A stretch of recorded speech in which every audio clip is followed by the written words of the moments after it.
میرے بیٹو میرے وفات کر جانے کے بعد تم کس کی عبادت کرو گے؟ یعقوب علیہ السلام کا اپنی اولاد کو موت سے پہلے جمع کرنا اور ان سے پوچھنا کہ تم میرے انتقال کر جانے کے بعد تم کس کی عبادت کرو گے، یہ یقیناً باپ کے دل کے اندر ایک درد ہے اپنی اولاد کے حق میں کہ ہمارا بیٹا ہمارے مرنے کے بعد، ہماری اولاد ہمارے وفات کر جانے کے بعد کس راہ پہ چلے گا۔ آج ہمیں چاہیے کہ ہم بھی اپنی اولادوں کو نصیحت کریں، اپنی اولادوں کی فکر کریں۔ دنیا میں دو طرح کے قوم ہیں، ایک ترقی یافتہ قوم ہے اور ایک پستہ حال قوم ہے۔ آپ دیکھیں گے ترقی یافتہ قوموں کے جو بچے ہوتے ہیں، ہمارے ایک ماسٹر صاحب نے کچھ دن پہلے ہمارا مدرسے کا گروپ چلتا ہے، اس میں ایک مضمون ڈالا، بہت بہترین مضمون انہوں نے ڈالا۔ اس میں ڈالا یہ مضمون کہ ترقی یافتہ قوم کے جو بچے ہوتے ہیں، سورج ڈھلنے کے ساتھ ہی ان کے ماں باپ انہیں تعلیم کے لیے بٹھا دیتے ہیں کہ جو تمہیں اسکول میں جو سبق ملا تم اسے پڑھو، مدرسے میں جو سبق ملا اسے پڑھو، مکاتب میں جو سبق ملا اسے پڑھو۔ یہ وہ بچے ہوتے ہیں جو آگے چل کے جو ہے اپنے ماں باپ کا نام روشن کرتے ہیں، جو اپنے گاؤں کا نام روشن کرتے ہیں، اپنے خاندان والوں کا نام روشن کرتے ہیں اور اپنے ملک کا نام روشن کرتے ہیں۔ اور یہی وہ بچے ہوتے ہیں جو مستقبل میں آنے والے لوگوں کے لیے بھلائی کا ایک بہت بڑا کام کرتے ہیں۔ لیکن اس کے برعکس، اس کا الٹا، جب آج ہم اپنی سوسائٹی میں دیکھتے ہیں تو ماسٹر صاحب آگے لکھتے ہیں کہ ہمارے قوم کے بچے گلیوں میں سورج ڈھلنے کے بعد یوں ہاہاکار مچاتے پھرتے ہیں، یوں چیختے چلاتے پھرتے ہیں، اور ان کے کرتوتوں سے اور ہمارے قوم کے بچوں سے، ہمارے قوم کے بچوں کے افعال سے، ان کی کردار سے بچوں کے بارے میں پتہ نہیں چلتا کہ بدتمیز بچے ہیں، پتہ یہ چلتا ہے کہ ان کے ماں باپ بڑے لاپرواہ ہیں۔ یہ بچے چیخ چیخ کے گلیوں میں کیا کرتے ہیں؟ بتاتے پھرتے کہ دیکھو ہمارے ماں باپ بڑے لاپرواہ ہیں۔ اور بہترین مضمون جو ہے ماسٹر صاحب نے ڈالا، ہم نے کہا یہ بہت بہترین ہے۔ کیا ہے؟ بہت بہترین ہے۔ 2-4 لائن کی انہوں نے سطر لکھی، مدرسے کے گروپ میں ڈالا۔ ہم نے کہا کہ جس نے اس کو فالو کر لیا وہ بھی ترقی کرے گا انشاءاللہ۔ آج وہ بچے سورج ڈھلنے کے بعد گلیوں میں چیخیں گے، چلائیں گے، کچھ بڑے ہو جائیں گے، اس کے بعد وہ دکانوں پہ اڈا جمائیں گے، اس سے اور کچھ بڑے ہو جائیں گے تو پھر وہ کھینی کھائیں گے، گٹکا کھائیں گے، کبھی کبھی سگریٹ بھی ٹانیں گے، اور بڑے ہو جائیں گے پھر وہ نشے کا عادی ہو جائیں گے۔ پھر ماں باپ تانے ماریں گے، ماں باپ کہیں گے نالائق ہو گیا تو، شرابی ہو گیا تو، جوہاری ہو گیا تو۔ حالانکہ جس ٹائم بچے کو سدھارنے کا ٹائم تھا، بچے کو کنٹرول کرنے کا ٹائم تھا، باپ جو ہے دکان پہ خود بیٹھ کے ہاہاکار مچا رکھا، ماں چولہے پہ کھانا بنا رہی، نہ بچے کو کبھی کہا کہ اسکول کا جو پڑھائی تمہیں ملا اسے ہوم ورک کرو، نہ اسے مکتب میں بھیجا، یا مکتب کی چھٹی ہے تو مکتب کی پڑھائی کرو، اسے محلے میں بھیج دیا، وہ چلا رہا ہے۔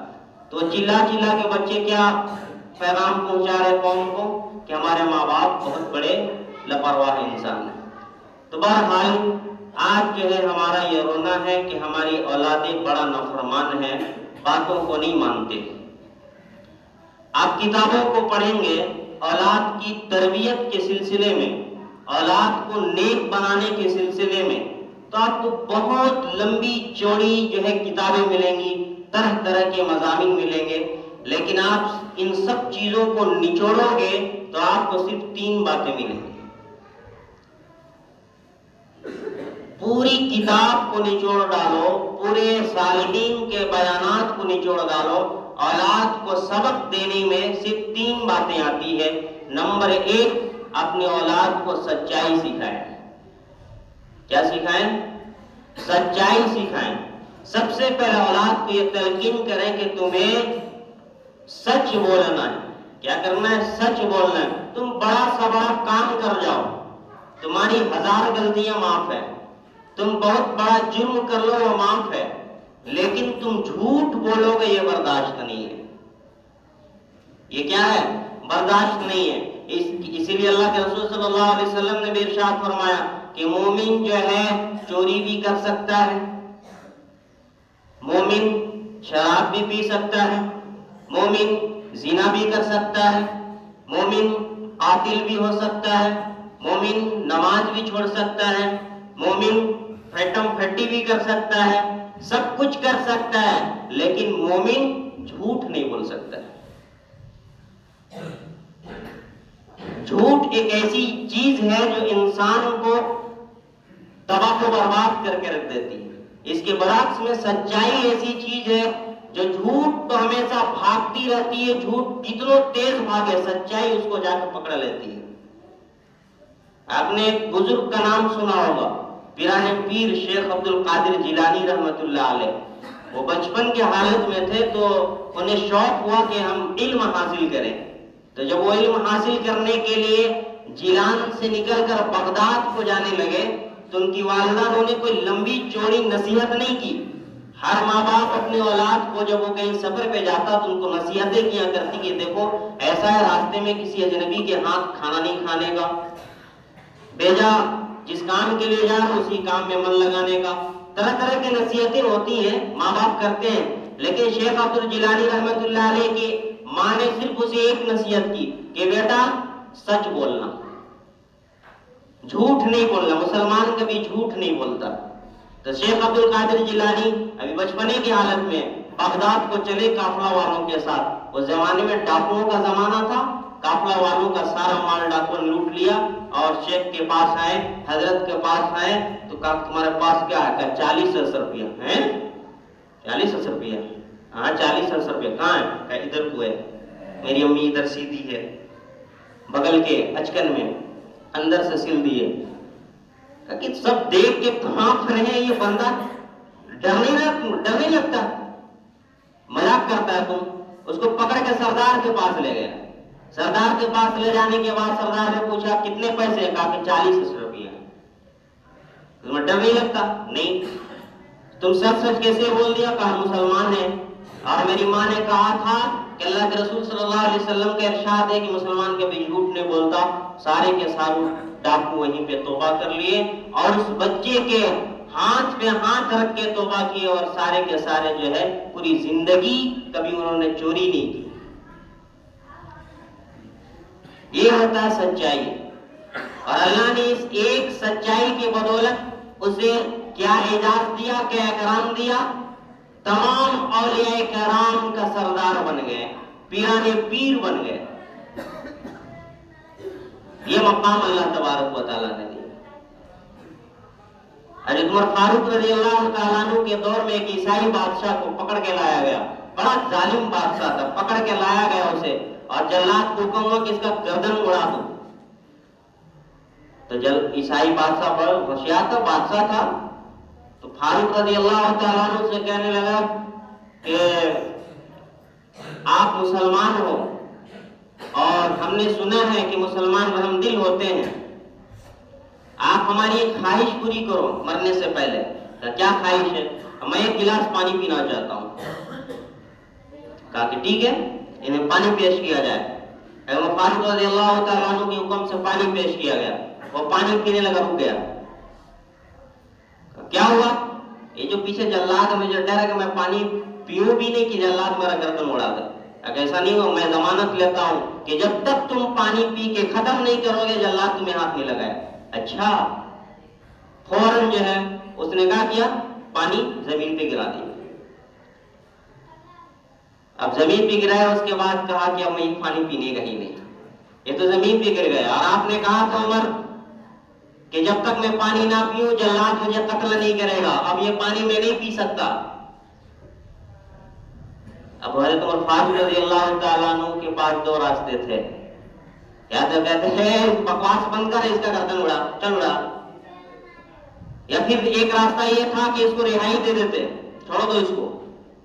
لیکن تھا بڑا ظالم بادشاہ، عیسائی تھا، یہ واپس مسلمانوں پہ حملہ کرتا، سازشیں رچتا۔ ایک حیران ہو گئے مسلمان، اب کیا ہوگا، اب کیا فیصلہ دیں گے؟ عمر فاروق رضی اللہ تعالیٰ عنہ کہا کہ اسے چھوڑ دو، رہائی کر دو۔ وہ عیسائی بادشاہ فوراً امیر المومنین کو کہا، اے امیر المومنین، ہم نے دیکھ لیا کہ مسلمان سچے ہوتے ہیں اور میں محمد کا کلمہ پڑھ کے ایمان قبول کرتا ہوں۔ اور حضرت عمر فاروق رضی اللہ تعالیٰ عنہ کے دور خلافت میں، امور خلافت میں جب بھی کوئی اہم مشورہ ہوتا تو امیر المومنین اس شخص کو بلا کر لاتے تھے اور اس سے مشورہ لیتے تھے۔ یہ ہے سچائی کا مقام، یہ سچائی کی عظمت، یہ سچائی کا رتبہ۔